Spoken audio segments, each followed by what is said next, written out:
Mr. Speaker, thank you for recognizing me even after the Deputy Speaker has spoken. I'm compelled to raise my hand up because it's an issue that concerns agriculture, which I believe I have gathered some experience and some knowledge that our colleagues need to know about.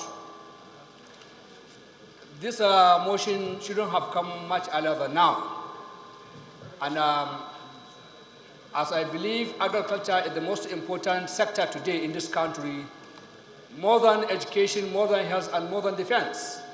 All the crises we are faced today are as a result of improper and inadequate food supplies in our various communities.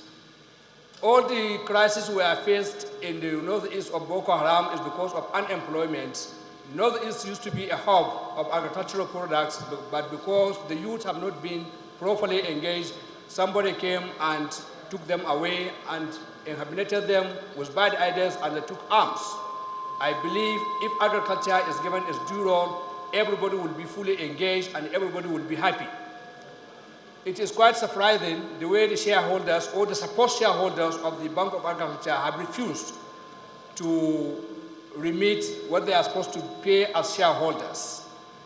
As parliamentarians here, we should go a step further ahead of that. We should not only rely on what the shareholders are supposed to pay. We shall make another provision how to source more funding for the Bank of Agriculture. If the Central Bank of Nigeria can have intervention in other sectors, I see no reason why, apart from paying its own due share to the Bank of Agriculture, also give special intervention to recapitalize the Bank of Agriculture. The Bank of Agriculture, if properly capitalized, will be the most important bank that will help the common man and we, the elites and the farmers of this country. Let me share this with you. As of today, the lending rate of the commercial banks is about 20 to 22%. But still, commodity traders and merchants go ahead and obtain that loan of 20 to 22% and buy agri products and sold it within 3 to 4 months, make their profit and pay it back immediately. And as of today, most of the lenders from the banks that have not defaulted are those who bought agricultural commodities.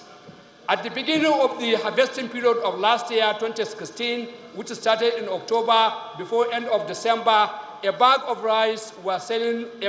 padded rice was sold for 10,000 naira. Before December, it sold for 13,000 naira. So you can see anybody who lent money at 20 or 22% and bought 1,000 bags of rice at 10,000 naira and sold it 13,000 naira, how much he has made on that period? About 30%. So if he pays the bank its own money of 22%, he has made 8% within 3 months. Not only that, when you go to other commodities such as palm kernel, sesame, tiger nuts, groundnut, and others, the profit margin was between 40 and 50%. I'm a witness. I have a friend who bought sesame in November at the cost of about 330 naira per kilo. That is 333,000 naira per ton. And he sold it at 540,000 naira per ton.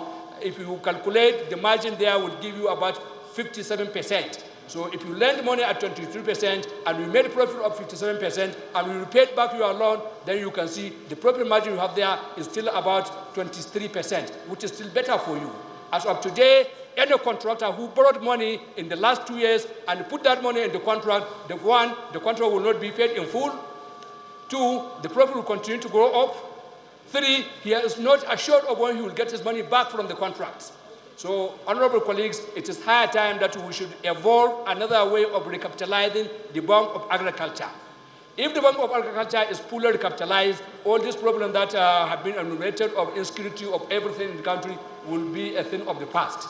And I'm sure most of us those of us that have passion in agriculture will also put more vigor and put more effort to go into the agriculture.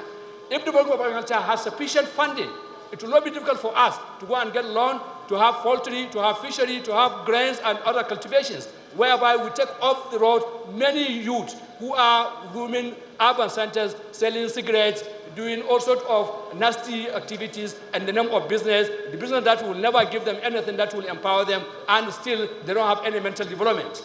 So, honorable colleagues, with this, I would like to add my voice and add that we should not only mandate the Committee of Agriculture to investigate and find out those shareholders who have not yet paid their full share, but we should also evolve another means. What I'm trying to say here, we shall create an avenue, maybe a task of 2%.